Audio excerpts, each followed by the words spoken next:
നമസ്കാരം. ഈ വാർത്താ ദിനത്തിൽ ഇതുവരെയുള്ള വാർത്തകൾ സമഗ്രമായി പ്രേക്ഷകരെ അറിയിക്കുന്ന വാർത്താ സന്ധ്യ ആരംഭിക്കുകയാണ്. എല്ലാ പ്രേക്ഷകർക്കും വാർത്താ സന്ധ്യയിലേക്ക് സ്വാഗതം. വിമാനാപകടത്തിന്റെ വാർത്തയിലേക്കാണ് ആദ്യം. നടുക്കം മാറാതെ രാജ്യം.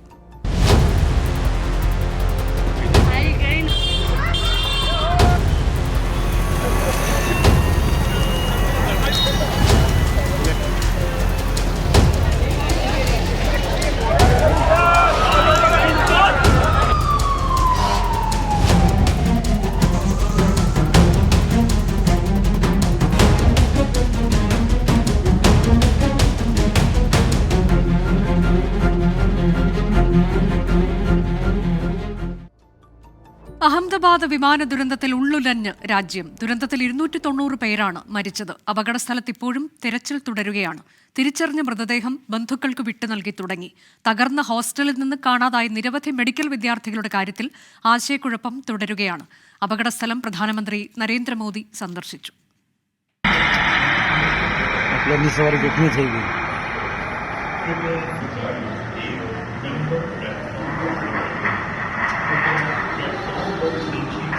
ഇന്നലെയുണ്ടായ ദുരന്തത്തിൽ വിറങ്ങലിച്ചു നിൽക്കുകയാണ് അഹമ്മദാബാദ്. സ്ഫോടന ശബ്ദവും ഫയർ എഞ്ചിനുകളുടെയും ആംബുലൻസുകളുടെയും ശബ്ദവും ഇപ്പോഴും കാതിൽ മുഴങ്ങുന്നുവെന്ന് നാട്ടുകാർ. ദുരന്തഭൂമിയിലെ തിരച്ചിൽ തുടരുകയാണ്. കണ്ടെത്തിയതിൽ തിരിച്ചറിഞ്ഞ മൃതദേഹങ്ങൾ ബന്ധുക്കൾക്ക് കൈമാറി തുടങ്ങി. മരിച്ചവരുടെയും കാണാതായവരുടെയും ബന്ധുക്കൾ സിവിൽ ആശുപത്രിയിൽ കണ്ണീരോടെ കാത്തുനിൽക്കുകയാണ്. തിരിച്ചറിയാത്ത മൃതദേഹങ്ങളുടെ DNA പരിശോധന നടത്തും. DNA സാമ്പിൾ നൽകുന്നതിന് രഞ്ജിതയുടെ സഹോദരൻ രതീഷ് അഹമ്മദാബാദിലേക്ക് തിരിച്ചു. വിമാനം ഇടിച്ചിറങ്ങി തകർന്ന ഹോസ്റ്റലിൽ കാണാതായ വിദ്യാർത്ഥികളുടെ കാര്യത്തിൽ ആശയക്കുഴപ്പം തുടരുകയാണ്. വിദ്യാർത്ഥികളും ഹോസ്റ്റൽ ജീവനക്കാരും ഉൾപ്പെടെ 45 പേർ ചികിത്സയിലുണ്ട്. സ്റ്റുഡൻസിൽ തന്നെ പലരും മിസ്സിംഗ് ആണ്. ഞങ്ങളുടെ ഗ്രൂപ്പുകളിൽ മിസ്സിംഗ് ആണ്. നിങ്ങൾക്ക് വേറെ എവിടെയെങ്കിലും കോൺടാക്ട് ചെയ്യാൻ പറ്റണില്ല. ഇനിയിപ്പോൾ അവരുടെ ഫോൺ മിസ്സിംഗ് ആണോ ഇതിൽ മിസ്സിംഗ് ആണോ എന്നറിയില്ല. അതുപോലെ മിസ്സിംഗ് ആയ ആൾക്കാരുടെ പാരൻസിനെ വിളിച്ചിട്ടുണ്ട്. അപ്പോൾ DNA മാച്ചിങ് നടത്തിയിട്ട് ഇനി അതിലുണ്ടോ എന്ന്. PG ചെയ്യണ ആൾക്കാരിൽ ഫസ്റ്റ് ഇയർ തൊട്ടിട്ട് PESR വരെയാണെങ്കിൽ ഒരു 60 പേര് പഠിക്കുന്നുണ്ട്. നിരവധി പ്രദേശവാസികളെയും കാണാതായെന്ന് റിപ്പോർട്ടുകളുണ്ട്. ഇന്ന് രാവിലെ നടത്തിയ തിരച്ചിലിൽ ഒരു മൃതദേഹം കൂടി കണ്ടെത്തിയിരുന്നു. അപകടസ്ഥലത്ത് പ്രധാനമന്ത്രി നരേന്ദ്രമോദി സന്ദർശനം നടത്തി. പരിക്കേറ്റ് ചികിത്സയിൽ കഴിയുന്നവരെയും പ്രധാനമന്ത്രി കണ്ടു. പ്രധാനമന്ത്രിയുടെ സന്ദർശനത്തിന് പിന്നാലെ NIA അടക്കമുള്ള അന്വേഷണ ഏജൻസികളുടെ സംഘങ്ങൾ ഈ ദുരന്തഭൂമിയിൽ നേരിട്ടെത്തുകയും ഇവിടെ നിന്ന് വിവരശേഖരണം നടത്തുകയും ചെയ്തു. ദുരന്തഭൂമിയിൽ നിന്നും വരുൺ വടശ്ശേരിക്കൊപ്പം ശ്രീനാഥ് ചന്ദ്രൻ, 24. അഹമ്മദാബാദ് വിമാനാപകടത്തിന്റെ കാരണം കണ്ടെത്താൻ സമഗ്ര അന്വേഷണവുമായി വ്യോമയാന മന്ത്രാലയം. എയർക്രാഫ്റ്റ് ആക്സിഡന്റ് ഇൻവെസ്റ്റിഗേഷൻ ബ്യൂറോ ഉദ്യോഗസ്ഥർ അപകടസ്ഥലത്ത് പരിശോധന നടത്തി. അവശിഷ്ടങ്ങൾക്കിടയിൽ നിന്ന് വിമാനത്തിന്റെ ബ്ലാക്ക് ബോക്സ് കണ്ടെത്തി. അന്വേഷണത്തിനായി UK യിൽ നിന്നും US ൽ നിന്നും വിദഗ്ധ സംഘം എത്തും.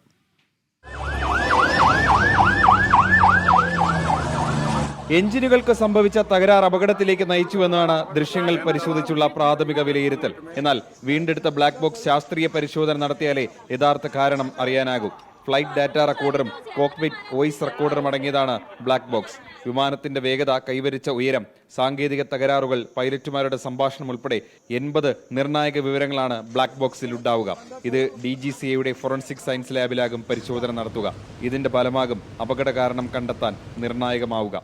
നിലവിൽ എയർക്രാഫ്റ്റ് ആക്സിഡന്റ് ഇൻവെസ്റ്റിഗേഷൻ ബ്യൂറോയുടെ ഉദ്യോഗസ്ഥർ DGSയുമായി ചേർന്ന് ലഭിച്ച തെളിവുകൾ പരിശോധിച്ചു വരികയാണ്. ബ്ലാക്ക് ബോക്സ് കൂടാതെ വിമാനത്തിലെ ഡിജിറ്റൽ വീഡിയോ റെക്കോർഡറും എമർജൻസി ലൊക്കേഷൻ ട്രാൻസ്മിറ്ററും ഇന്ന് നടത്തിയ തെരച്ചിലിൽ കിട്ടിയിരുന്നു. ബ്രിട്ടന്റെ എയർ ആക്സിഡന്റ് ഇൻവെസ്റ്റിഗേഷൻ ബ്രാഞ്ച് സംഘവും അമേരിക്കയുടെ നാഷണൽ ട്രാൻസ്പോർട്ട് സെക്യൂരിറ്റി ബോർഡ് വിദഗ്ധരും ഇന്ത്യയിലെത്തും. ഇന്ത്യയുടെ അന്വേഷണത്തിനൊപ്പം ഇരു ഏജൻസികളും പ്രവർത്തിക്കും. കൂടാതെ ബോയിംഗ് വിമാന കമ്പനിയുടെ എഞ്ചിനീയേഴ്സ് അടങ്ങുന്ന സംഘവും ഇന്ത്യയിലെത്തുന്നുണ്ട്. അതിനിടെ എയർ ഇന്ത്യയുടെ വിമാന അറ്റകുറ്റപ്പണി പ്രോട്ടോകോളിൽ സംശയം പ്രകടിപ്പിച്ച് DGCA മുൻ ജോയിന്റ് സെക്രട്ടറി സനത് കൗൾ രംഗത്തെത്തി. इसमें इंजन फेलियर लगता है.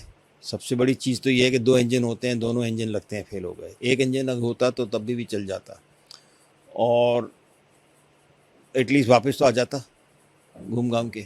तो दोनों इंजन कैसे फेल हुए? 24 दिल्ली.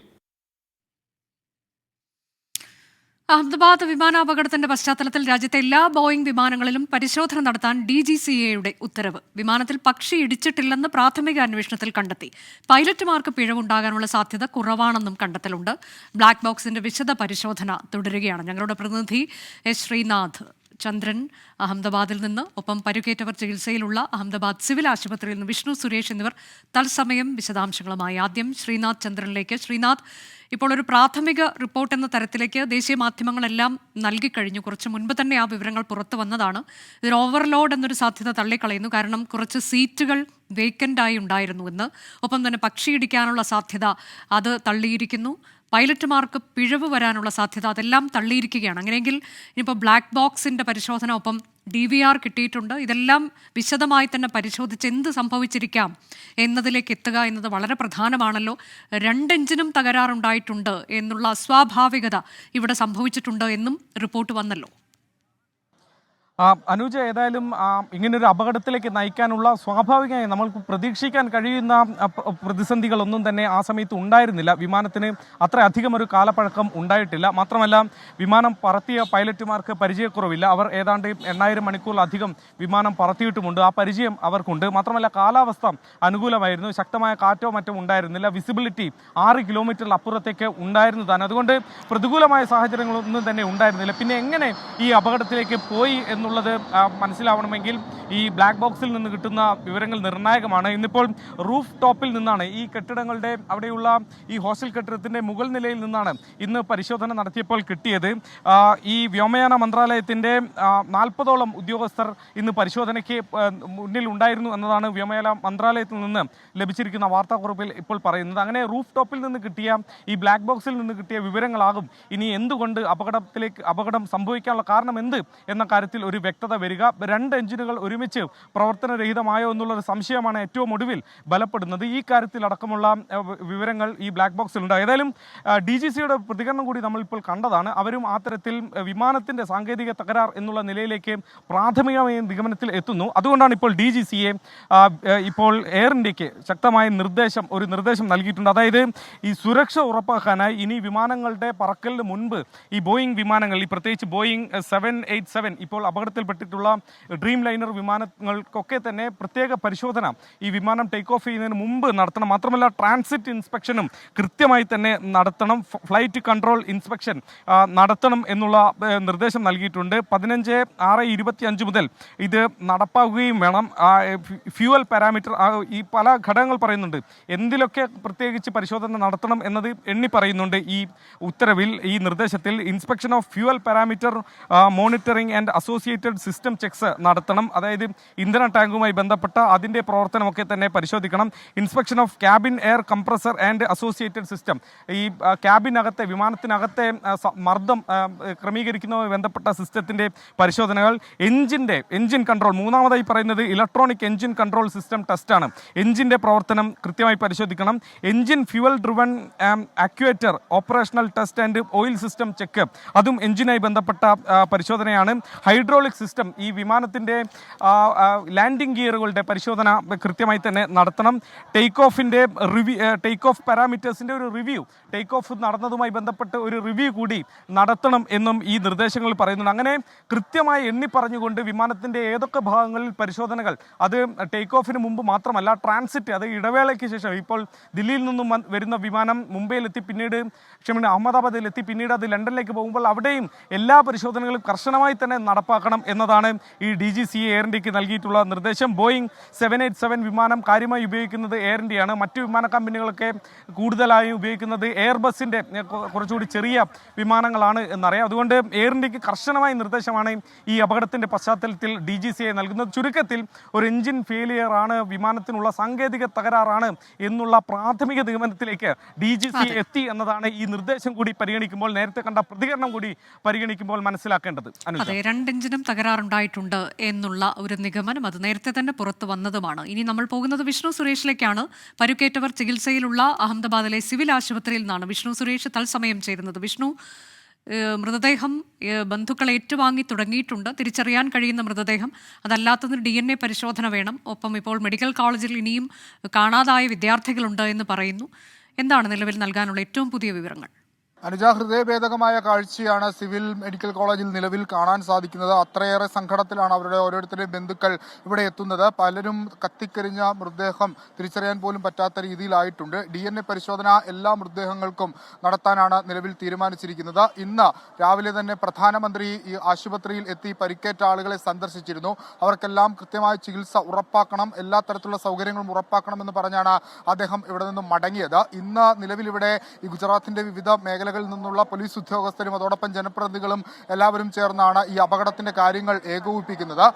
മൃതദേഹങ്ങൾ വിട്ടുകൊടുക്കുന്ന നടപടിയാണ് ഏറ്റവും അടിയന്തരമായി നടക്കുക. ഒപ്പം ഈ പരിക്കേറ്റ ആളുകളുടെ കാര്യത്തിൽ ചില ആളുകൾക്കൊക്കെ വളരെ സിവിയർ ആയിട്ടുള്ള പരിക്കുകൾ പറ്റിയിട്ടുണ്ട്. അപ്പോൾ അവരെ മറ്റ് ആശുപത്രിയിലേക്ക് മാറ്റുന്ന കാര്യത്തിലടക്കമുള്ള ചർച്ചകൾ പുരോഗമിക്കുകയാണ്. ഇന്നലെ deputy police commissioner Kanan Desai വ്യക്തമാക്കിയതനുസരിച്ച് 265 പേരുടെ മൃതദേഹങ്ങൾ ഈ ആശുപത്രിയിൽ എത്തിച്ചിട്ടുണ്ട് എന്നാണ് അദ്ദേഹം ചില വിവരങ്ങളുടെ അടിസ്ഥാനത്തിൽ പറഞ്ഞത്. പക്ഷേ ഔദ്യോഗികമായ ഒരു കണക്ക് കേന്ദ്ര സർക്കാർ ഇതുവരെ പുറത്തുവിട്ടിട്ടില്ല. അതോടൊപ്പം അത് ഇന്നോ നാളെയോ ഒക്കെയായി ആ കണക്കുകൾ കൃത്യമായി പുറത്തുവിടും.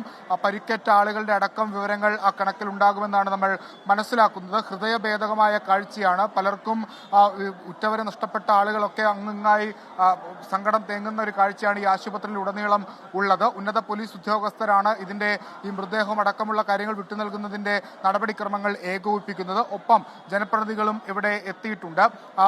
ഈ പ്രധാനമന്ത്രി എത്തിയ പശ്ചാത്തലത്തിൽ കൂടുതൽ നടപടിക്രമങ്ങൾ കുറച്ചുകൂടി വേഗത്തിലാക്കാനുള്ള കാര്യങ്ങളൊക്കെ നിർദ്ദേശിച്ചിട്ടുണ്ട്. അധികം വെച്ച് താമസിപ്പിക്കേണ്ടതില്ല. DNA പരിശോധന ലഭിച്ച ശേഷം ഉടൻ തന്നെ വിട്ടു നൽകാം എന്നുള്ള പെട്ടെന്ന് തന്നെ നടപടിക്രമങ്ങൾ പൂർത്തിയാക്കണമെന്ന നിർദ്ദേശം നൽകിയാണ് അദ്ദേഹം ഇവിടെ നിന്ന് മടങ്ങിയത്. ഈ പരിക്കേറ്റ ആളുകളുടെ കാര്യത്തിലാണ് ഇപ്പോഴും ഒരു വ്യക്തത കുറവ് നിലനിൽക്കുന്നത്. എത്ര ആളുകൾക്ക് പരിക്കേറ്റിട്ടുണ്ട്, അതോടൊപ്പം തന്നെ അവരുടെ പരിക്കിന്റെ ഒരു നില എങ്ങനെയാണെന്നുള്ള കാര്യത്തിൽ ഇനിയും വ്യക്തത വന്നിട്ടില്ല. അനുജ, അതെ, ഇപ്പോൾ മൃതദേഹം ചിലർ ബന്ധുക്കളൊക്കെ ഏറ്റുവാങ്ങി തുടങ്ങിയിട്ടുണ്ട്. തിരിച്ചറിയാൻ പറ്റുന്നവരുടെ മൃതദേഹം, അല്ലാത്തവരുടേത് DNA പരിശോധന തന്നെ വേണം എന്നുള്ളതാണ്. ഞങ്ങളുടെ പ്രതിനിധികൾ ശ്രീനാഥ് ചന്ദ്രൻ, വരുൺ വടശ്ശേരിക്കര, ഒപ്പം VS രാഹുൽ, വിഷ്ണു സുരേഷ് എന്നിവരാണ് അഹമ്മദാബാദിൽ നിന്ന് തത്സമയ വിവരങ്ങൾ പ്രേക്ഷകരിലേക്ക് എത്തിച്ചുകൊണ്ടിരിക്കുന്നത്. അഹമ്മദാബാദ് വിമാന ദുരന്തം നേരിട്ട് വിലയിരുത്തി പ്രധാനമന്ത്രി നരേന്ദ്രമോദി. വിമാനം തകർന്നു വീണ BJ മെഡിക്കൽ കോളേജും സിവിൽ ആശുപത്രിയും പ്രധാനമന്ത്രി സന്ദർശിച്ചു. രക്ഷാപ്രവർത്തനം അടക്കമുള്ള കാര്യങ്ങൾ വിലയിരുത്താൻ പ്രധാനമന്ത്രിയുടെ അധ്യക്ഷതയിൽ ഉന്നതതല യോഗം ചേർന്നു. രാവിലെ അഹമ്മദാബാദിലെത്തിയ പ്രധാനമന്ത്രി നരേന്ദ്രമോദി ആദ്യം പോയത് അപകട സ്ഥലത്തേക്ക്.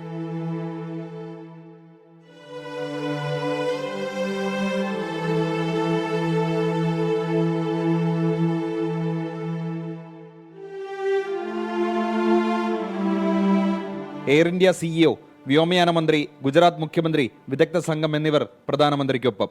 ആകാശ ദുരന്തത്തിൽ ബാക്കിയായത് മോദി നടന്നുകണ്ടു. പരിക്കേറ്റ് ചികിത്സയിൽ കഴിയുന്നവരെയും പ്രധാനമന്ത്രി ആശുപത്രിയിലെത്തി ആശ്വസിപ്പിച്ചു.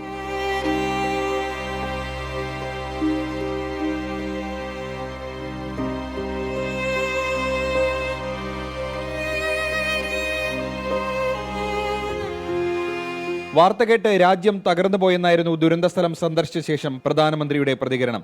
മരിച്ചവരുടെ കുടുംബത്തിന്റെ ദുഃഖത്തിനൊപ്പം പങ്കുചേരുന്നു. അവർ അവശേഷിച്ചു പോയ ശൂന്യത വർഷങ്ങളോളം പിന്തുടരുമെന്നും മോദി പ്രതികരിച്ചു. അതിനിടെ രക്ഷാപ്രവർത്തനം, ദുരിതാശ്വാസം, തുടർ നടപടികളും ചർച്ച ചെയ്യാൻ പ്രധാനമന്ത്രിയുടെ അധ്യക്ഷതയിൽ ഉന്നതതല യോഗവും ചേർന്നു. അപകടത്തെക്കുറിച്ചുള്ള പ്രാഥമിക നിഗമനങ്ങൾ സിവിൽ ഏവിയേഷൻ ഉദ്യോഗസ്ഥർ പ്രധാനമന്ത്രിയോട് വിശദീകരിച്ചു. 24 ഡൽഹി. കണ്ണീർ തോരാതെ വിമാനാപകടത്തിൽ മരിച്ച പത്തനംതിട്ട പുല്ലാട്ടി രഞ്ജിതയുടെ വീട് ആശ്വസിപ്പിക്കാനെത്തിയ മന്ത്രി വീണ ജോർജും ജനപ്രതിനിധികളും രഞ്ജിതയുടെ മക്കളെ ചേർത്ത് നിർത്തി വിതുമ്പി. കുടുംബത്തെ ആശ്വസിപ്പിക്കാൻ നിരവധി പേരാണ് വീട്ടിലേക്ക് എത്തിക്കൊണ്ടിരിക്കുന്നത്.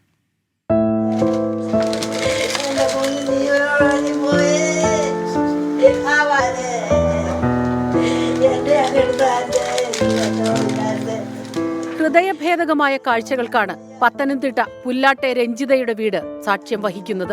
അമ്മ നഷ്ടപ്പെട്ടെന്ന യാഥാർത്ഥ്യം കുട്ടികൾക്ക് ഇതുവരെ ഉൾക്കൊള്ളാനായിട്ടില്ല. ആശ്വസിപ്പിക്കാൻ എത്തുന്നവരോടൊക്കെ മക്കൾക്ക് ചോദിക്കാനുള്ളത് അമ്മ തിരികെ വരുമോ എന്നാണ്. മന്ത്രി വീണ ജോർജ് വീട് സന്ദർശിച്ചപ്പോഴും കുട്ടികൾ ഇതേ ചോദ്യം ആവർത്തിച്ചു. പിന്നാലെ അടക്കിപ്പിടിച്ച കണ്ണീർ അണ പൊട്ടിയൊഴുകി.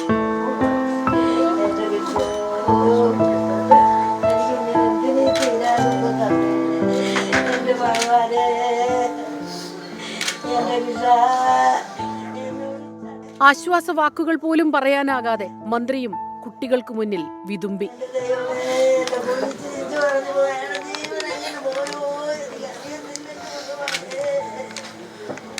സർക്കാർ കുടുംബത്തിന്റെ കൂടെയുണ്ടാകുമെന്നും നിയമപരമായ കാര്യങ്ങൾ ചെയ്തു നൽകുമെന്നും മന്ത്രി വീണ ജോർജ്. വേദനാകരമായിട്ടുള്ള ഒരു സംഭവമാണ്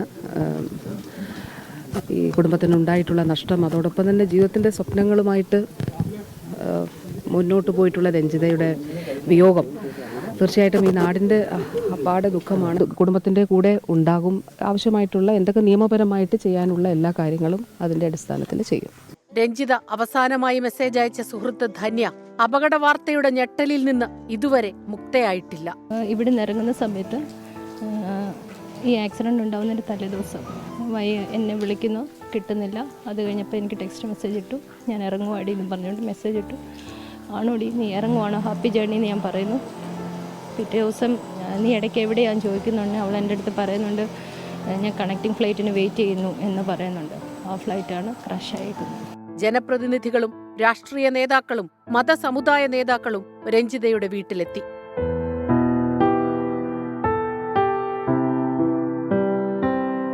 രഞ്ജിതയുടെ പുല്ലാട്ടെ വീട് സന്ദർശിച്ച ഓരോരുത്തരും മനസ്സു വേദനിച്ചാണ് യാത്രയായത്. കനത്ത മഴയ്ക്കിടയിലും നാട്ടുകാരും ബന്ധുക്കളും ഉൾപ്പെടെ നൂറുകണക്കിന് പേരാണ് പുല്ലാട്ടെ വീട്ടിലേക്ക് ഇപ്പോഴും എത്തിക്കൊണ്ടിരിക്കുന്നത്. 24 പത്തനംതിട്ട. രഞ്ജിത ജി നായരെ സമൂഹമാധ്യമങ്ങളിലൂടെ അപമാനിച്ച ഡെപ്യൂട്ടി തഹസിൽദാർ അറസ്റ്റിൽ. കാസർഗോഡ് വെള്ളരിക്കുണ്ട് ഡെപ്യൂട്ടി തഹസിൽദാർ എ പവിത്രനെയാണ് ജാമ്യമില്ലാ വകുപ്പ് ചുമത്തി അറസ്റ്റ് ചെയ്തത്. ഇയാളെ സർവീസിൽ നിന്ന് പിരിച്ചുവിടണമെന്നാവശ്യപ്പെട്ട് ജില്ലാ കളക്ടർ സംസ്ഥാന സർക്കാരിന് റിപ്പോർട്ട് നൽകി. ജോലിയിൽ നിന്ന് സസ്പെൻഡ് ചെയ്തതിന് പിന്നാലെ എ പവിത്രനെ താലൂക്ക് ഓഫീസിലെത്തിയാണ് വെള്ളരിക്കുണ്ട് പോലീസ് കസ്റ്റഡിയിലെടുത്തത്. തുടർന്ന് ഹോസ്ദുർഗ് പോലീസിന് പ്രതിയെ കൈമാറി. NSS Kanhangad taluk union president പ്രഭാകരന്റെ പരാതിയിൽ ഇയാൾക്കെതിരെ കേസെടുത്തു. ഒരു ഫേസ്ബുക്കിലൂടെ കണ്ടപ്പോൾ രാവിലെ മുതൽ തന്നെ ആൾക്കാരുടെ വലിയൊരു നിര ഇതുമായിട്ട് ബന്ധപ്പെട്ട് പറഞ്ഞു. പ്രത്യേകിച്ച് ഞാൻ നായർ സർവീസ് സൊസൈറ്റിയുടെ താലൂക്ക് യൂണിയൻ പ്രസിഡന്റാണ്. അപ്പോൾ അതുകൊണ്ട് തന്നെ എല്ലാവരും നിങ്ങൾക്ക് ഇതിൻ്റെ പ്രതിഷേധം ഇല്ലയെന്ന് ചോദിച്ചു. അപ്പോൾ അതിൻ്റെ ഡീറ്റെയിൽസ് ഞാൻ ഫേസ്ബുക്കിലൂടെ അവരെനിക്ക് അയച്ചു തന്നെ ഞാൻ നോക്കി കണ്ടു. മനസ്സിലായപ്പോൾ ഞാൻ പോലീസ് സ്റ്റേഷനിലേക്ക് വന്നു പരാതി എഴുതി കൊടുത്തു. സ്ത്രീത്വത്തെ അപമാനിച്ചു, ജാതി അധിക്ഷേപത്തിലൂടെ സമൂഹത്തിൽ കലാപത്തിന് ശ്രമിച്ചു തുടങ്ങിയ വകുപ്പുകളാണ് പ്രതിക്കെതിരെ ചുമത്തിയിരിക്കുന്നത്. വൈദ്യപരിശോധനയിൽ മദ്യപിച്ചാണ് പവിത്രനെന്ന് ജോലിക്കെത്തിയതെന്നും തെളിഞ്ഞിട്ടുണ്ട്. ഇയാളെ സർവീസിൽ നിന്ന് പിരിച്ചുവിടണമെന്നാവശ്യപ്പെട്ട് ജില്ലാ കളക്ടർ കെ ഇമ്പശേഖർ സർക്കാരിന് റിപ്പോർട്ട് നൽകി. സംഭവത്തിൽ പ്രതിഷേധിച്ച് വെള്ളരിക്കുണ്ട് താലൂക്ക് ഓഫീസിലേക്കും എ പവിത്രന്റെ കാഞ്ഞങ്ങാട്ടെ വീട്ടിലേക്കും BJP മാർച്ച് നടത്തി.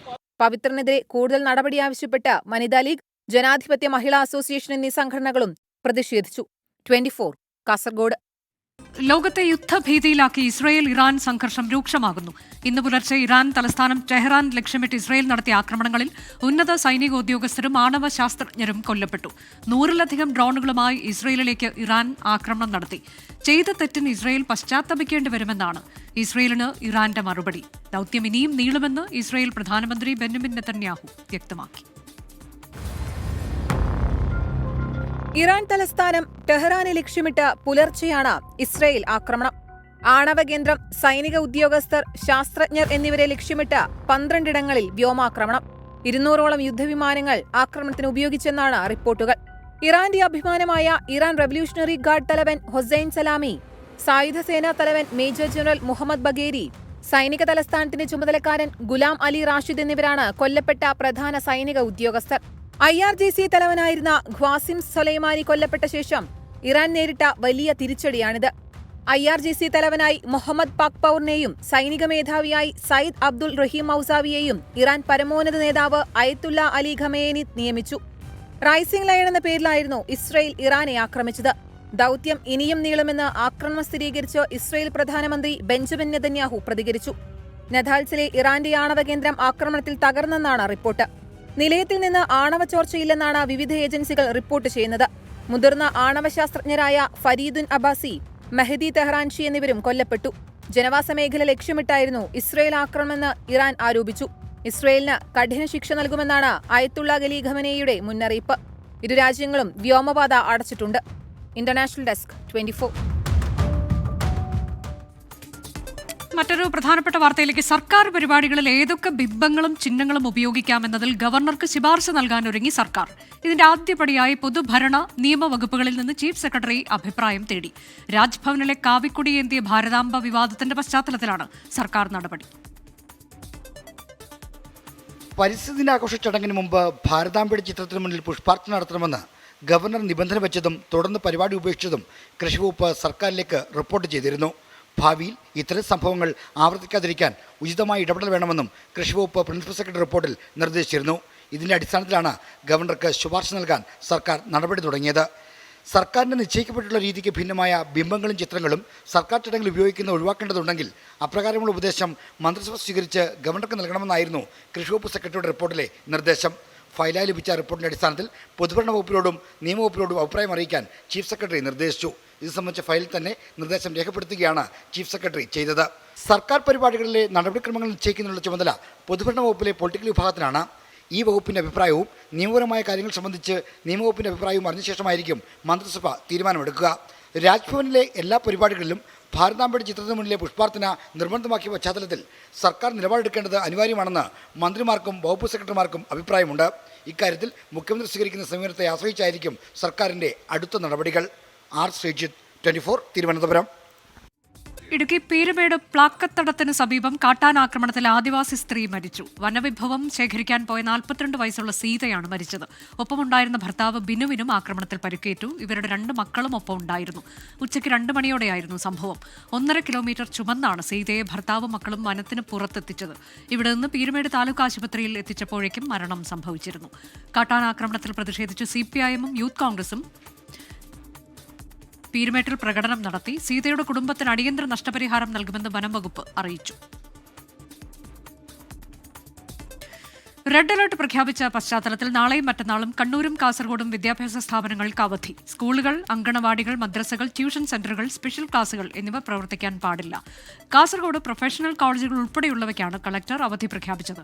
ഓറഞ്ച് അലർട്ട് പ്രഖ്യാപിച്ച ഇടുക്കി ജില്ലയിൽ ജനവിനോദങ്ങളും സാഹസിക വിനോദങ്ങളും ചൊവ്വാഴ്ച വരെ നിരോധിച്ചു. ഖനന പ്രവർത്തനങ്ങൾക്കും അവധിയാണ്.